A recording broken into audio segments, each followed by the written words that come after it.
Olá, meu nome é Pedro, sou o administrador e criador de conteúdo do canal iBytes Brasil, esse canal. Nesse vídeo pretendo mostrar a importância do técnico ter instrumentos de análise e medição. Mas antes, quero fazer um convite para você que gosta de conteúdo relacionado à eletrônica e ainda não é inscrito no canal iBytes Brasil. Inscreva-se e ative todas as notificações para ser notificado quando houverem novas publicações.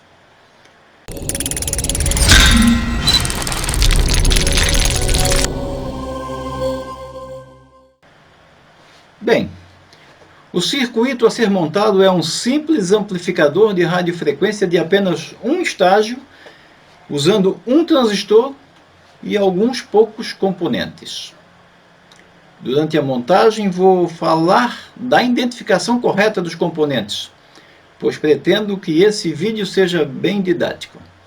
O objetivo é executar a montagem e verificar se o circuito realmente está funcionando, além de prestar atenção aos componentes utilizados. Eu vou trocar de câmera para executar a montagem. É só um instante, eu já volto. Bom, a montagem do amplificador de sinais de RF vai ser feita a partir de componentes comuns, que é onde a gente já está acostumado a utilizar, e eu vou começar aqui soldando o negativo da bateria. Eu vou usar uma bateria de 5 volts de um banco. Observaram a ponta do meu soldador? É isso. Soldador de uma potência um pouco maior. Então eu vou soldar locais onde eu não posso esquentar muito o componente, e eu uso esse recurso. No caso aqui o positivo é a mesma coisa. Vou dar uma olhadinha na solda.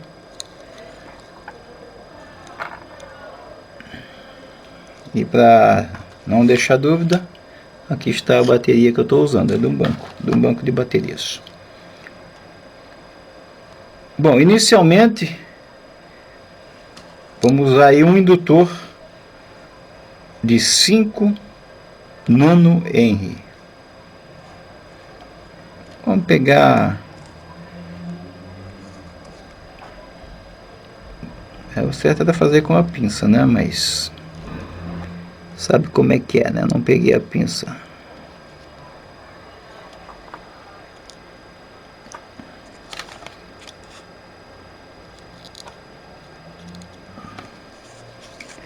Então, indutor de 5 henry soldado. Eu estou com o esquema na cabeça, não estou olhando, mas depois eu vou compartilhar o esquema na edição. Eu coloco o esquema num cantinho. Um capacitor de 2 PF. Está escrito 2, apenas 2 no corpo dele, certo? Então é 2 PF. A bobina ou o indutor não tem posição para ser soldado, ou seja, não precisa observar lados. No caso do capacitor aqui também não precisa, porque ele é não polarizado.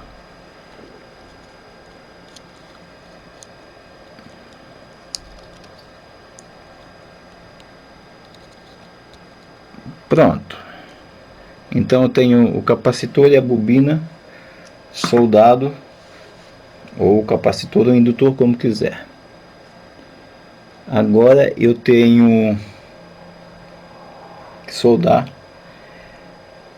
um capacitor de 5 PF. Apenas 5, está escrito no corpo dele. 5 PF. Esse capacitor é o acoplamento de antena.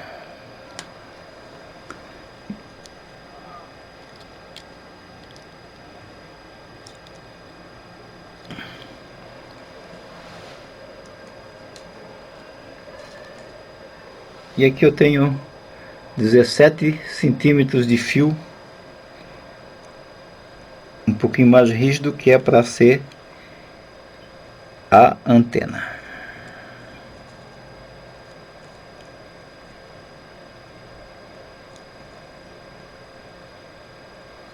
Então aqui está a antena soldada. Agora, seguindo ainda o esquema que está na minha cabeça, que eu vou compartilhar por aí depois no futuro, tenho um capacitor de 10 PF. Vamos ver se eu consigo mostrar. 10 PF.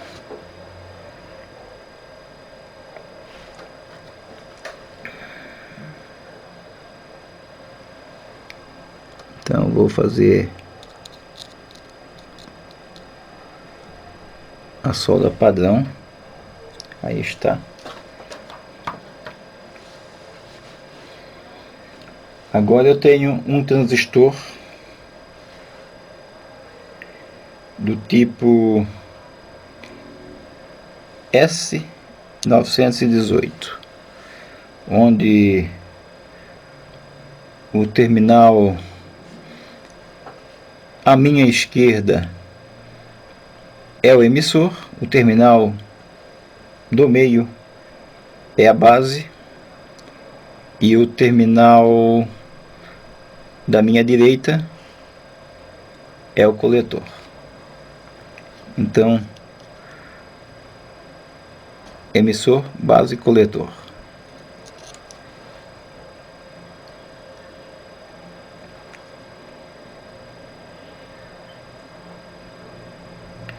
Eu vou fazer um arranjo aqui que é para facilitar a visualização. Então eu vou fazer um ponto de solda aqui.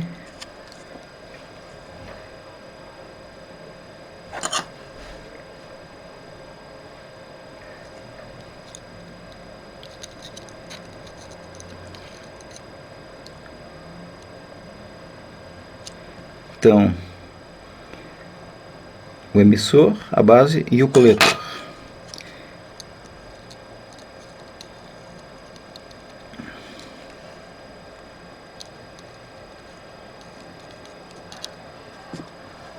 Agora, um dos terminais aqui desse capacitor é soldado na base do transistor.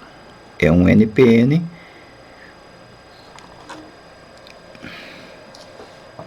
E é um transistor de sinal.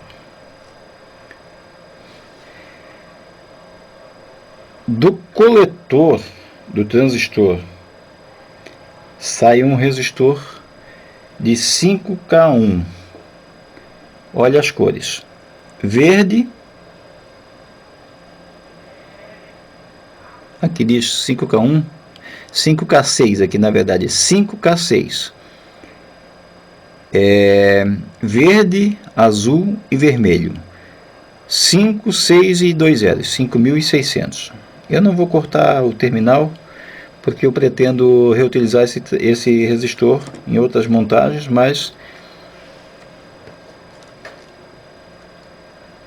vamos fazer a solda dele. Então a solda dele é ligada ao coletor.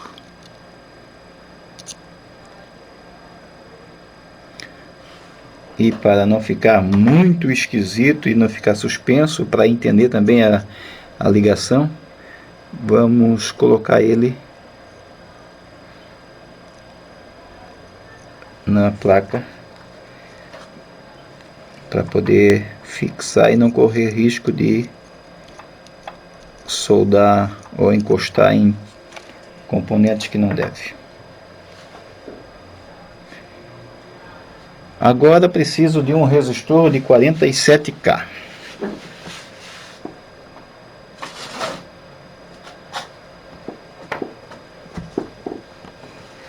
Eu vou procurar aqui no meio aqui, então eu posso demorar um pouquinho. Então tem alguns aqui. Eu preciso um de 47K. Vamos procurando. Engraçado, vocês vejam só, hein? Eu vou achar aqui, 47K.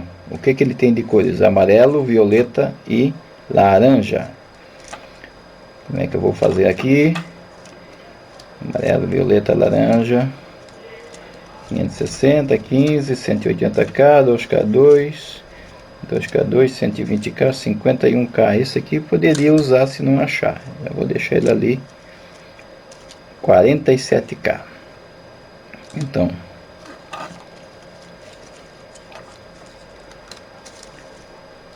está fora do ângulo da câmera, mas está existindo movimento. Então aqui eu tenho 51K, não é o que eu quero, ou não é o que eu estava procurando, e que eu tenho de 47K, que é o que eu estava procurando. Se eu não achasse o de 47K, eu iria usar o de 50K ou próximo disso, 10% de diferença. Então aqui eu tenho amarelo, violeta, laranja. E pelo esquema também diz que um dos terminais dele é ligado na base do transistor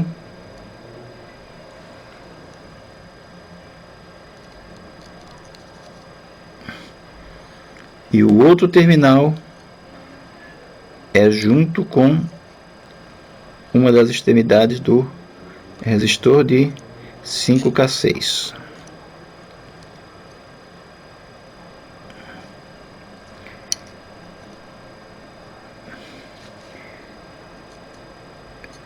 Nossa, aqui tá aqui cuidar, né? Agora, nessa junção desses dois resistores, eu tenho que soldar um outro resistor de 180K. É marrom, cinza e amarelo. Vamos lá.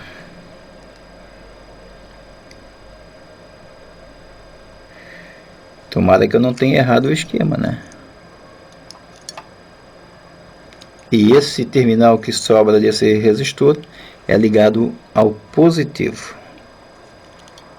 Esse circuito aqui, ele não tem chave liga e desliga, já está ligado direto na fonte de alimentação.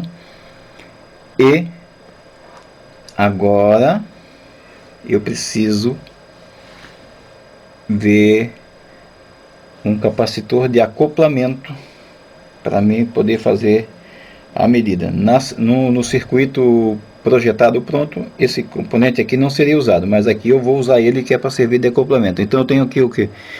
Um capacitor de 10 kPf. Lembram que nos outros capacitores sempre foi 5, 2, 10. Aqui é 10 e 3. Então 10 equivale ao número inteiro, e o 3 é a quantidade de zeros, ou o fator multiplicativo. Então 10 mais 3 zeros é 10.000. Portanto, esse resistor aqui, esse capacitor aqui é de 10 nanofarad, ou 10 kPf, que é a mesma coisa. Então vamos soldar ele no coletor do transistor.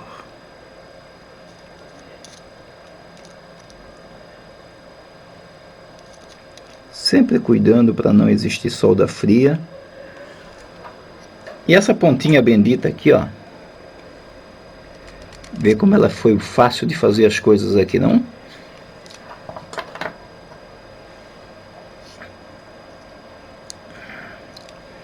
Então aqui eu vou usar o instrumento. Agora faltou uma ligação. Qual seria a ligação que faltou aqui? Eu já ouvi a murmuração aí, mas não é nada disso. Não é nada disso. Pensou, pensou, pensou, pensou? Não, não é nada disso. Eu vou buscar o material que precisa.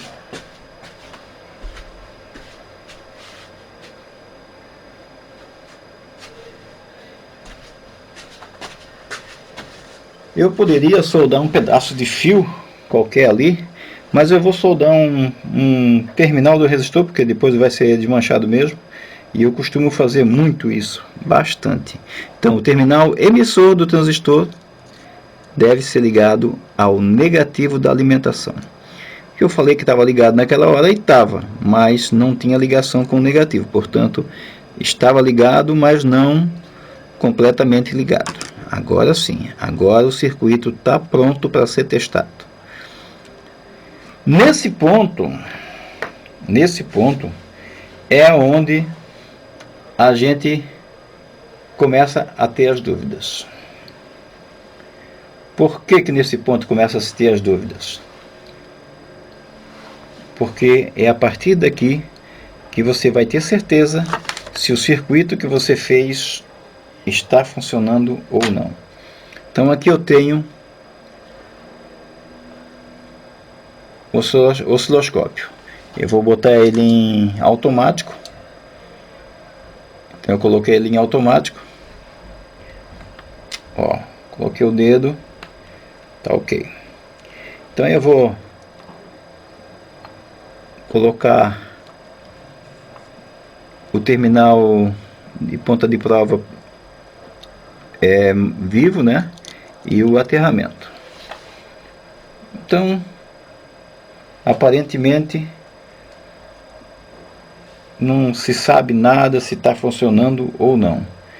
Eu vou dar uma experimentada aqui, para ver se de repente possa estar ou não está. Opa! Está funcionando, que beleza. E como é que eu sei? Isso aqui é um transmissor. Eu vou ligar ele bem pertinho da antena. E vamos ficar de olho no osciloscópio. Tá vendo só? Ó.